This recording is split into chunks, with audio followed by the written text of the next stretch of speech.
ओम साई काल का सभी को। तो जैसे कि हम अभी गरुड़ पुराण पढ़ रहे हैं, तो आज उसका दूसरा अध्याय है। और जैसे कि मैंने कहा कि अगर कोई अध्याय बहुत ज़्यादा बड़ा होगा तो उसको हम 2 पार्ट में करेंगे। तो चलिए स्टार्ट करते हैं। जय माँ काल का जय गुरु माँ। गरुड़ जी ने कहा, हे केशव, यमलोक का मार्ग किस प्रकार दुखदायी होता है? पापी लोग वहाँ जिस प्रकार जाते हैं मुझे बताएं।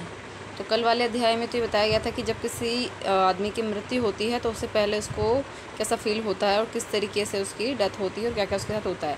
अब जब वो 13 दिन घर में रह लेता है, यानी कि उसकी आत्मा जब वापस 13 दिन घर में रहती है और उसके बाद की जो यात्रा है उसका उसमें वर्णन किया गया है। तो भगवान जी बोलते हैं, हे गरुड़, महान दुख प्रदान करने वाली यम मार्ग के विषय में मैं तुमसे कहता हूँ। मेरा भक्त होने पर भी तुम उसे सुनकर काँप उठोगे। यम मार्ग में वृक्ष की छाया नहीं है जहाँ प्राणी विश्राम कर सके। उस यम मार्ग में अन्न आदि भी नहीं है जिनसे कि वे अपने प्राणों की रक्षा कर सके। वहाँ कहीं भी जल नहीं है जिससे अत्यंत तृषातुर वह जीव पी सके। वहाँ प्रलय काल की भांति 12 सूर्य तपते रहते हैं। उस मार्ग में जाता हुआ पापी कभी बर्फीली हवा से पीड़ित होता है तथा कभी कांटे चुभते हैं और कभी महाविषधर सांपों के द्वारा डसा जाता है। पापी कहीं सिंहों, व्याघ्रों और भयंकर कुत्तों द्वारा खाया जाता है, कहीं बिच्छुओं द्वारा डसा जाता है और कहीं उसे आग से जलाया जाता है। तब कहीं अति भयंकर महान असिपत्र वन नामक नरक में वह पहुँचता है, जो 2000 योजन विस्तार वाला कहा गया है। वह वन कुओं, उल्लुओं, वटों, गिद्धों, सरघों तथा डांसों से व्याप्त है। उसमें चारों ओर दावाग्री व्याप्त है। असीपत्र के पत्तों से वह जीव उस वन में छिन्न भिन्न हो जाता है। कहीं अंधे कुएं में गिरता है, कहीं विकट पर्वत से गिरता है, कहीं छुरे की धार पर चलता है तो कहीं कीलों के ऊपर चलता है। ये जो सारा वृतांत है ये पापी लोगों के लिए कहा गया है, यानी कि जो पाप कर्म करके आगे नरक के द्वार पर जाते हैं। कहीं घन से अंधकार में गिरता है, कहीं उग्र यानी कि भय उत्पन्न करने वाले जल में गिरता है, कहीं जोंकों से भरे हुए कीचड़ में गिरता है तो कहीं जलते हुए कीचड़ में गिरता है। कहीं तपी हुई बालुका से व्याप्त है और कहीं धधकते हुए ताम्रमय मार्ग, कहीं अंगार की राशि और कहीं अत्यधिक धुएं से भरे हुए मार्ग पर उसे चलना पड़ता है। कहीं अंगारे की वृष्टि होती है और कहीं बिजली गिरने के साथ शिलावृष्टि होती है। कहीं रक्त की, कहीं शास्त्र की और कहीं गर्म जल की वृष्टि होती है। कहीं खारे कीचड़ की वृष्टि होती है, कहीं गहरी खाई है, कहीं पर्वत शिखरों की चढ़ाई है, कहीं कंदराओं में प्रवेश करना पड़ता है। ये सब के सब जो भी यातनाएं हैं उसके कर्म के अनुसार उसे मिलती रहती है। तो भी आगे आने वाले अध्यायों में ये आएगा कि किस कर्म की वजह से कौन सा जो फल है आपको भोगना पड़ता है। वहाँ मार्ग में कहीं घना अंधकार है तो कहीं दुख से चढ़ी जाने योग्य शिलाएं हैं, कहीं मवाद, रक्त तथा विषाट से भरे हुए तालाब हैं। यह मार्ग के बीचों बीच अत्यंत उग्र और घोर वैतरणी नदी बहती है। वह देखने पर दुखदायिनी हो तो क्या आश्चर्य, उसकी वार्ता ही भय पैदा करने वाली है। वह 100 योजन चौड़ी है और उसमें पीप, मवाद और शोणित रक्त बहते रहते हैं, यानी कि ये रक्त से भरी हुई नदी है जहाँ पर हड्डियों के समूह से तट बने हैं तथा उसके तट पर हड्डियों का ढेर लगा रहता है। मांस और रक्त के कीचड़ वाली ये नदी दुख से पार की जाने वाली है, यानी कि बहुत दुखों से या बहुत कष्ट से इसको पार किया जाता है। अतः गहरी और पापियों के द्वारा दुखपूर्वक पार की जाने वाली वह नदी केश रूपी सेवार से भरी होने के कारण दुर्गम है। वह विशालकाय घड़ियालों से व्याप्त है और सैकड़ों प्रकार के घोर पक्षियों से आवृत है। हे गरुड़, आए हुए पापी को देखकर वह नदी ज्वाला और धूम से भरकर कढ़ा में रखे घृत की भांति खोलने लगती है। वह नदी सुई के समान मुख वाली भयानक कीड़ों से चारों ओर से व्याप्त है। वज्र के समान चोंच वाले बड़े बड़े गिद्धवकों से घिरी हुई है। वह नदी शिशुमार, मगर, जोंक, मछली, कछुए तथा अन्य मांसभक्षी जलचर जीवों से भरी पड़ी है। उसके प्रवाह में गिरे हुए बहुत से पापी रोते चिल्लाते हैं और हे भाई, हा पुत्र, हा तात, इस प्रकार कहते हुए बार बार विलाप करते हैं। भूख और प्यास से व्याकुल होकर पापी जीव रक्त का पान करते हैं। वह नदी झाग पूर्ण रक्त के प्रभाव से व्याप्त महाघोर, अत्यंत गर्जना करने वाली, देखने में दुख पैदा करने वाली तथा भयावह उसके दर्शन मात्र से पापी चेतना शून्य हो जाते हैं। जब धरती पर हमारे जो ऋषि मुनि हैं, हमारे गुरु हैं, वो जब समझाते हैं कि पाप कर्म मत कीजिए, आगे जाके उसका कर्म भोगना पड़ेगा, नरक के द्वार से होके आपको जाना पड़ेगा, तो लोग मानते नहीं इन चीज़ों को। और जब वो पाप कमाकर आगे नरक के रास्ते में जाते हैं तो वहाँ पर फिर वो अपने जानकारों को याद करते हैं। फिर वो याद करते कि काश हम उस टाइम पे वो बातें मान लेते। बहुत से बिच्छू तथा काले सर्पों से व्याप्त उस नदी के बीच में घिरे हुए पापियों की रक्षा करने वाला कोई नहीं। उसके सैकड़ों हजारों भंवरों में पड़कर पापी पाताल में चले जाते हैं, क्षण भर पाताल में रहते हैं और एक क्षण में ही ऊपर चले आते हैं। हे खग, वह नदी पापियों के गिरने के लिए ही बनाई गई है। उसका पार नहीं दिखता। वह अत्यंत दुखपूर्वक तरने योग्य तथा बहुत दुख देने वाली है। इस प्रकार बहुत प्रकार से कलेशों से व्याप्त अत्यंत दुखद प्रद यम मार्ग में रोते चिल्लाते हुए दुखी पापी जाते हैं। कुछ पापी पाश से बंधे होते हैं, कुछ अंकुश में फंसकर खींचे जाते हैं और कुछ शस्त्र के अग्रभाग से पीठ में छेदते हुए ले जाए जाते हैं। कुछ नाक के अग्रभाग में लगे हुए पाश से और कुछ कानों में लगे हुए पाश से खींचे जाते हैं। कुछ काल पाश से खींचे जाते हैं और कुछ पौओं से खींचे जाते हैं। अब सोच लिए इतना तकलीफ देकर उनको खींचा जाता है। वे पापी गर्दन, हाथ तथा पैर में जंजीर से बंधे हुए अपनी पीठ पर लोहे के भार को ढोते हुए मार्ग पर चलते हैं। अत्यंत घोर से यमदूतों के द्वारा मृदु गरों से पीटे जाते हैं। वह मुख से रक्त वमन करते हुए तथा वमन किए हुए रक्त को पुनः पीते हुए जीते हैं। उस समय अपने दुष्कर्मों को सोचते हुए प्राणी अत्यंत ग्लानि का अनुभव करते हैं और अतीव दुखित होकर यम लोगों को जाते हैं। इसलिए कहा जाता है कि अपने सभी कर्म भगवान के अर्पण कर दीजिए ताकि आगे जाके आपको बहुत परेशानी ना आए। पर यहाँ पर हम हर चीज़ को खुद मतलब कर्ता समझते हैं, हर चीज़ कहते हैं कि मैंने की है, मैं इसका स्वामी हूँ, जबकि हमारा कुछ भी नहीं है। आपको अपने ईष्ट के प्रति उसे समर्पित कर देना चाहिए। इस प्रकार यम मार्ग जाता हुआ वह मंदबुद्धि प्राणी हा पुत्र, हा पौत्र, इस प्रकार पौत्र और पौत्रों को पुकारते हुए हाय हाय इस प्रकार विलाप करते हुए पश्चात ताप की ज्वाला से जलता रहता है। वह विचार करता है कि महान पुण्य के संबंध से मनुष्य जन्म प्राप्त होता है। उसे प्राप्त करके भी मैंने धर्माचरण नहीं किया। यह मैंने क्या किया? मैंने दान नहीं किया, अग्नि में हवन नहीं किया, तपस्या नहीं की, देवताओं की भी पूजा नहीं की, विधि विधान से तीर्थ सेवा की नहीं। अतः यह जीव जो तुमने किया है उसी का फल भोगो। हे देही, तुमने ब्राह्मणों की पूजा नहीं की, देव नदी गंगा का सहारा नहीं लिया, सत्पुरुषों की सेवा की नहीं, कभी भी दूसरों का उपकार किया नहीं। इसलिए हे जीव, जो तुमने किया है उसी का फल भोगो। मनुष्यों के पक्षियों के लिए जलहीन प्रदेश में जलाशय निर्माण किया नहीं, गौओं का ब्राह्मणों की आजीविका के लिए थोड़ा भी प्रयास नहीं किया। इसलिए हे देही, तुमने जो किया उसी से अपना निर्वाह करो। और जैसे कि जब हम ब्राह्मणों की बात करते हैं तो हम कहते हैं आजकल ब्राह्मणों को कि इनका पैसे कमाने का धंधा है, जबकि वही उनका कर्म है।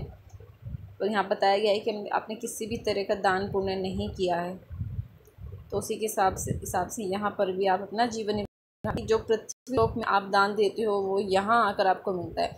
और आपने कोई दान किया ही नहीं किसी के लिए भी, तो यहाँ पे आपको क्या मिलेगा? अगर आपने किसी को खाना खिलाया होगा तो यहाँ आके आपको खाना मिलेगा। आपने किसी को कपड़े दान दिए होंगे तो यहाँ के आपको कपड़े मिलेंगे। अगर कहीं पर जो भी दान आपने किया होगा वही आपको यहाँ मिलता है। तुमने नित्य दान किया नहीं, गौओं के दैनिक भरण पोषण की व्यवस्था नहीं की, वेदों शास्त्रों के वचनों को प्रमाण माना नहीं, पुराणों को सुना नहीं, विद्वानों की पूजा नहीं की। इसलिए हे देही, जो तुमने किया है उन्हीं के दुष्कर्म फल को अब भोगो। नारी जीव भी पश्चाताप करते हुए कहता है, मैंने पति की हितकर आज्ञा पालन किया नहीं। यानी कि जो नारी रूप में धरती पे हैं उनके बारे में भी यहाँ बताया गया है कि पति की हितकर आज्ञा का पालन नहीं किया, यानी कि पति की जो सही आज्ञा है उनका भी पालन नहीं किया है, जो पति के लिए हितकारी हो।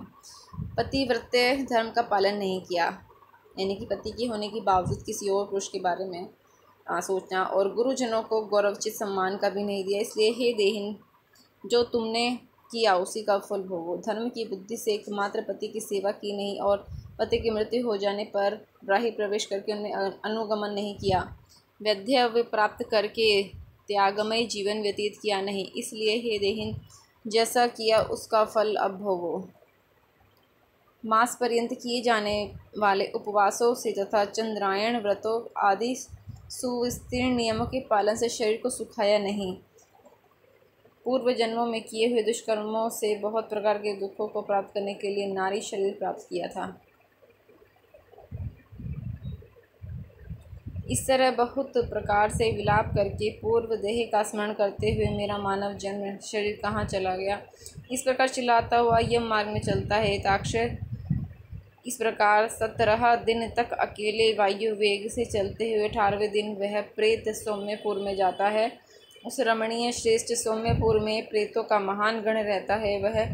वहाँ पुष्पभद्रा नदी और अत्यंत प्रिय दिखने वाला वट वृक्ष है। उस पुर में यमदूतों के द्वारा उसे विश्राम कराया जाता है। वहाँ दुखी होकर वह स्त्री पुत्रों के द्वारा प्राप्त सुखों का स्मरण करता है। वह अपने धन वृत्ति और पौत्र आदि के विषयों में जब सोचने लगता है तो वहाँ रहने वाले यम के किंकर उससे इस प्रकार कहते हैं, धन कहाँ है, पुत्र कहाँ है, पत्नी कहाँ है, मित्र कहाँ है, बंधु बांधव कहाँ है। मूढ़ जीव अपने कर्मों पर जित फलों को ही भोगता है, इसलिए सुदीर्घ काल तक इस यम मार्ग पर चलो। जब हम धरती पर होते हैं तो हम अपने पुत्रों के, अपनी पत्नी, मित्रों के वश में ही रहते हैं हमेशा, है ना। धन के पीछे ही भागते रहते हैं और जब डेथ होती है तो पता चलता है कि असलियत क्या है।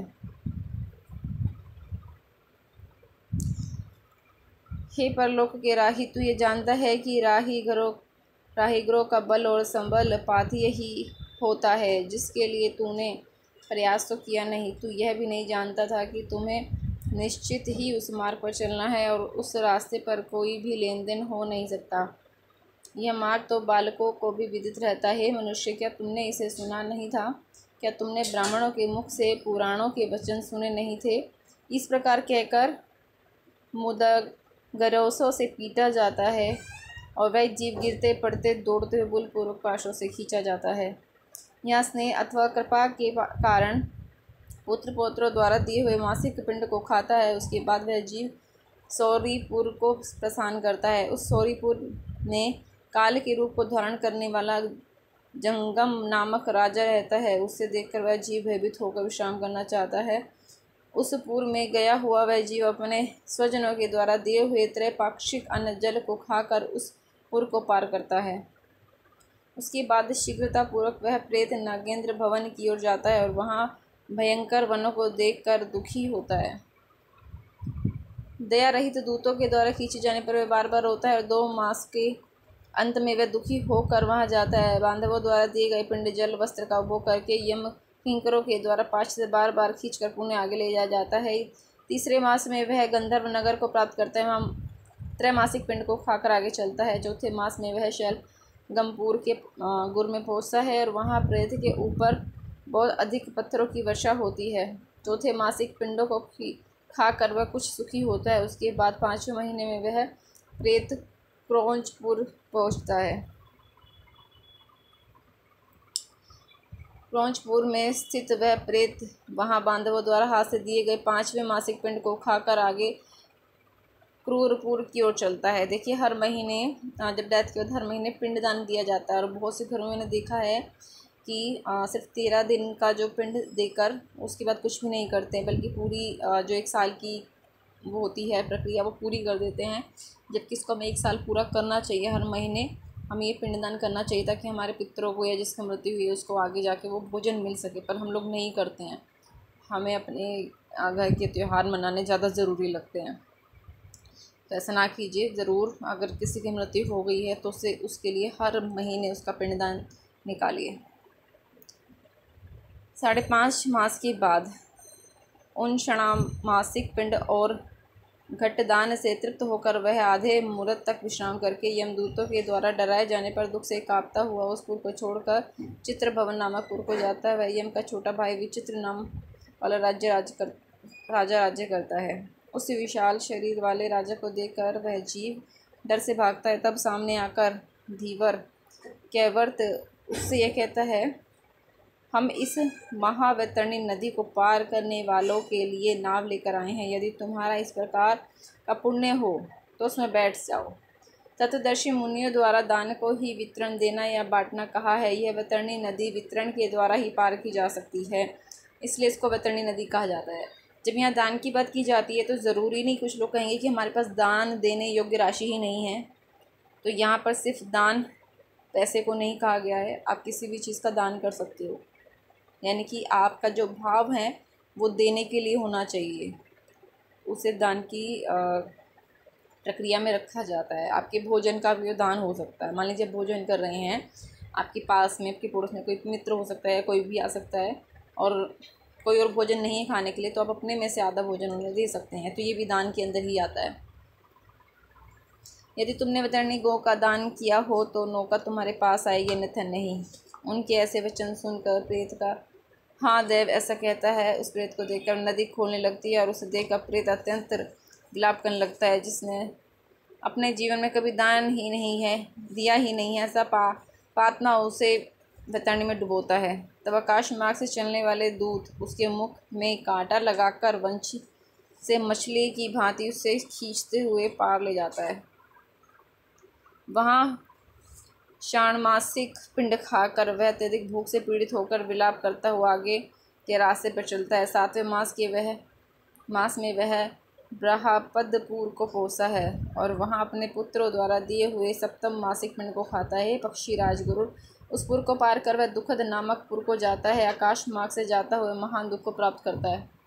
वहाँ 8वें मास में दिए हुए पिंड को खाकर आगे बढ़ता है और 9वां मास पूर्ण होने पर नाना क्रंदपुर को प्राप्त होता है। वहाँ क्रंदन करते हुए अनेक भयावह क्रंदगणों को देखकर वह शून्य हृदय वाला वह जीव दुखी होकर आक्रंदन करने लगता है।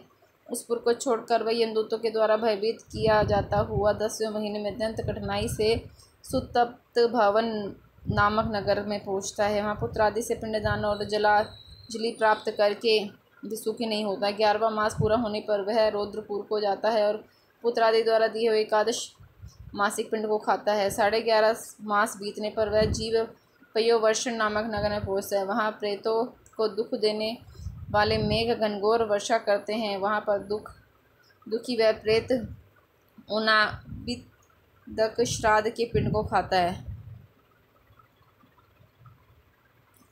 इसके बाद वर्ष पूरा होने पर वह जीव शीताड़े नामक नगर को जाता है। वहाँ हिम से भी 100 गुनी अधिक महान ठंड पड़ती है। शीत से दुखी तशुदित वह जीव इस आशा से 10 दिशाओं में देखता है कि शायद कहीं कोई हमारा बांधव हो जो मेरे दुख को दूर कर सके। तब यमदूत कहते हैं कि तुम्हारा सब पुण्य कहाँ। फिर वार्षिक पिंड को खाकर वह धैर्य धारण करता है। जब यहाँ पर आकर यानी कि इस यम यात्रा पर आकर हम अपने बांधव को ढूंढते हैं, तो ये कैसे पॉसिबल है? क्योंकि आपने अपना रिश्ता सिर्फ भौतिक चीज़ों से बनाया है, उस शक्ति से नहीं बनाया है, उस परमेश्वर से नहीं बनाया है जो आपका हाथ पकड़ के आपको खींच ले। तो इसलिए कहते हैं कि जब तक आप जीवित हो भगवान का नाम ज़रूर जपे। ये नाम ही आपको पार उतार देता है। क्योंकि आप एक माँ से यानी कि हमारी माँ भगवती से एक रिलेशन बनाते हो, तो वो आपको किसी भी तकलीफ़ से खींच लेती है अपनी तरफ। उसके बाद वर्ष के अंत में यमपुर के निकट पहुंचने पर वह प्रेत बहुत भीतिपुर में जाकर हाथ भर माप के अपने शरीर को छोड़ देता है। हे पक्षी, पुनः कर्मभोग के लिए अंगुष्ठ मात्र के वायु स्वरूप यातना देह को प्राप्त करके वह यमदूतों के साथ जाता है। हे कश्यप, आत्मजनों ने अवधैर्यदेहिक दान नहीं दिए हैं, वे यमदूतों के द्वारा दृढ़ बांध से बंधे हुए अत्यंत कष्ट से यमपुर को जाते हैं। हे आकाशगामी धर्मराजपुर में 4 द्वार हैं, जिनमें से दक्षिण द्वार मार्ग तुमने वर्णन किया है। इस महान भयंकर मार्ग में भूख प्यास और श्रम से दुखी जीव जिस प्रकार जाते हैं वह सब मैंने बता दिया है। अब और क्या सुनना चाहते हो? इस प्रकार गरुड़ पुराण के अंतर्गत सारोद्धार में यम मार्ग निपुण नामक दूसरा अध्याय पूरा हुआ। इस अध्याय में हमने ये जाना कि जो यम मार्ग है उसमें किस प्रकार की कैसी कैसी यातनाएं और कितने समय में की जाती है। तो आज यहाँ पे दूसरा अध्याय खत्म हो गया है। तो जय माता दी, जय माँ कालिका।